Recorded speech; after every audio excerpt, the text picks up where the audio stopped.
नमस्कार, मी हनुमंत भोसले. आपण पाहत आहात BBC केज लाईव्ह.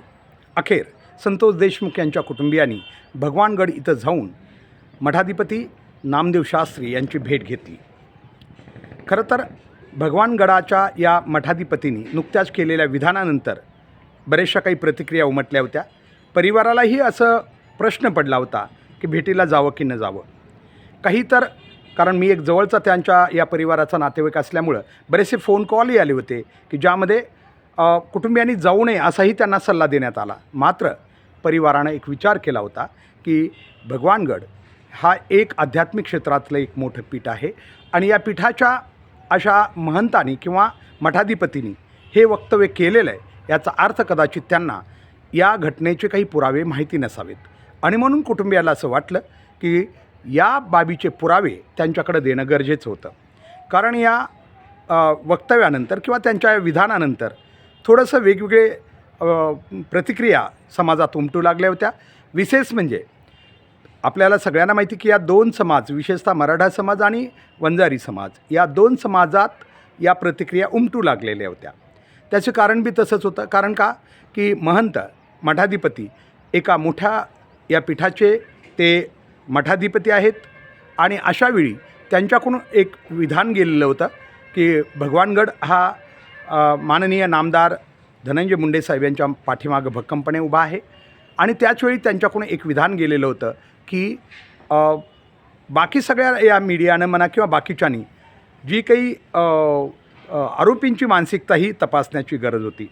या काही गोष्टीमुळं काही प्रतिक्रिया समाजामध्ये उमटल्या होत्या आणि त्यामुळं त्यांच्या अशा भूमिकेमुळं बऱ्याच जणांना असं वाटत होतं की त्यांची भूमिका ठाम त्यांनी व्यक्त केलेली असल्यामुळं तिथं जावं की न जावं.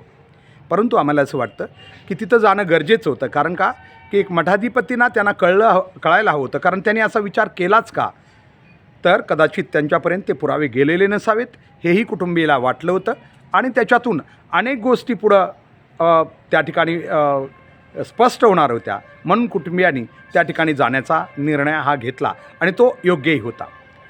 तिथं गेल्यानंतर जेव्हा कुटुंबियांनी मठाधिपतींना अर्थात नामदेव शास्त्रींच्या समोर जेव्हा पुरावे हे सांगितले किंवा घटनाक्रमातील अनेक बाबी स्पष्ट केल्या, तेव्हा नक्कीच नामदेव शास्त्रींनाही अंदाज आला होता की या घटनेमध्ये आरोपींचं समर्थन अजिबात करता येत नाही किंवा प्रत्यक्षही ते करता येत नाही आणि तसं त्यांनी बोलूनही दाखवलं.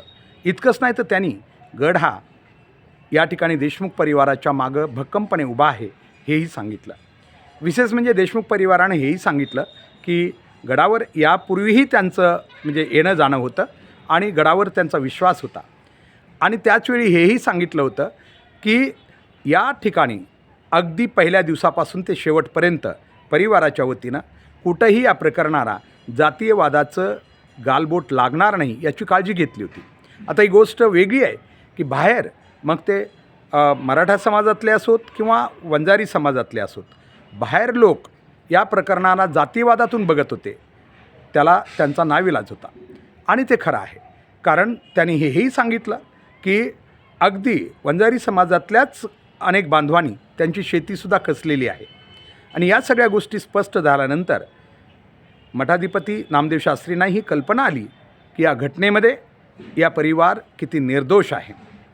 त्याचवेळी धनंजय देशमुख यांनी हेही स्पष्ट केलं की जर महाराष्ट्रातील कुणीही लोक न्याय मिळवण्याच्या प्रक्रियेमध्ये त्यांच्या बाजूनं उभा राहत असतील तर ते कोणीही असले तरी त्यांना त्यांची गरज होती. कारण जे उभे राहतात न्यायाच्या बाजूनं त्यांची साथ त्यांना हवी होती. अशावेळी जे कोणी उभे राहतील त्यांना जातीवादी म्हणता येणार नाही किंवा ते जातीवाद करता असं त्यांच्यावर आरोप करता येणार नाही. हे स्पष्टीकरणही या ठिकाणी नामदेव शास्त्रींना धनंजय मुंडे यांनी दिलेलं आहे. त्याचबरोबर वैभवीनंही एक संतोष देशमुख यांची मुलगी कन्या म्हणून तिनं सांगितलं की माझे वडील कशाप्रकारे जातीवादातून दूर होते आणि त्यांचे कसे सगळ्यांशी नाते होते. इतकंच नाही तर त्यांचा मृत्यू हा एक दलित बांधव जो की ज्यानं की हाक दिली होती त्या ठिकाणी गेल्यामुळं आणि त्या ठिकाणी जर काही घटनाक्रम घडला असेल किंवा हाणमार झालीही असेल तरी ती हाणमार अगदी खुणापर्यंत जाण्या इतकी आवश्यक नव्हती हेही तिनं पटवून दिलं. इतकंच नाही तर अशा प्रकारे ज्या ज्या ठिकाणी तिच्या वडिलांनी या समाजामध्ये वागण्याचा प्रयत्न केला ते किती जातीवादाच्या बाहेर किंवा जातीरहित होतं हेही तिनं नामदेव शास्त्रींना सांगितलेलं आहे. आणि त्यानंतर मात्र नामदेव शास्त्रींनी कदाचित आज किंवा उद्या ते मीडियाला आपल्या प्रतिक्रिया देतील. याच्यात सगळ्यात महत्त्वाची गोष्ट अशी आहे की देशमुख परिवारानं तिथं गेल्यामुळं कदाचित नामदेव शास्त्रींना जो काही त्यांचा चुकीचा समज झालेला होता, कारण पुरावे त्यांना काही माहीत नसावेत, परंतु कुटुंबियानं त्यांच्यापुढं पुरावे दिल्यामुळं कदाचित त्यांना आता आपलं मन बदलावं लागलेलं आहे. आणि त्यांनी स्पष्ट त्याच ठिकाणी मीडियालाही सांगितलेलं आहे, यापुढं मी कुटुंबियाच्या बाजूनं उभा आहे. घटना काही असो, कारण या सगळ्या गोष्टींचे प्रतिसाद किंवा पडसाद हे संपूर्ण समाजव्यवस्थेवर पडत असल्यामुळं अशा संवेदनशील बाबी खूप व्यवस्थितपणे हाताळणं गरजेचं आहे. खरं तर धनंजय देशमुखांचं तुम्ही बघितलं असेल की अगदी पहिल्या दिवसापासून ती शेवट आज जो घटनेला 55 दिवसाच्या आसपास होत आलेला आहे, आता इथपर्यंत त्यांनी कोणतीही अद्याप चूक होऊ दिलेली नाही किंवा समाजात कुटुंबियाच्या वतीनं भ्रम काही पसरेल किंवा कुटुंबियाच्या वतीनं काही चुकीचं समाजात दोन्ही समाजात संदेश जाईल असा प्रयत्न त्यांनी अजिबात म्हणजे कुठलं काही होणार नाही याच्यासाठी खूप काळजी घेतलेली आहे. खूप बारकाईनं त्याच्यासाठी प्रयत्न केलेला आहे. आणि याच्यासाठी कारण एवढ्या मोठ्या प्रकरणामध्ये एवढ्या मोठ्या मीडिया ट्रायलमध्ये म्हणा किंवा मीडिया आपापल्या ठिकाणी आपल्याला TRP मिळवण्यासाठी मीडिया तो पळत असतो, त्या ठिकाणी कोणाच्याही बाईट थोडी कशी चुकेल किंवा काहीतरी कुठं मिळेल, अशावेळी संतोष देशमुख यांच्या हत्येनंतर धनंजय देशमुख हे बंधू म्हणून त्यांच्यावर खूप प्रेशर होतं, परंतु त्यांनी कधीही आपला संयम ढळू दिला नाही. अगदी आजपर्यंत त्यांनी जरी काहींचं आता मत होतं की ठीक आहे एवढा मोठा अन्याय झालेला आहे, शास्त्रीजींनी भूमिका घेतलेली आहे, अशावेळी त्यांच्याकडे जायला नको असं अनेक फोन आले होते. मी म्हटलं आपल्याला की मीही कुटुंबियांचा एक जवळचा नातेवाईक असल्यामुळे माझ्याकडे असंख्य कॉल आले होते की देशमुख परिवारानं शास्त्रीजीकडे जाऊ नये, परंतु परिवाराचा निर्णय हा योग्य असल्याचं या ठिकाणी आम्हाला वाटतं आहे. कारण यानंतर अनेक गोष्टी अनुत्तरित राहिल्या असत्या.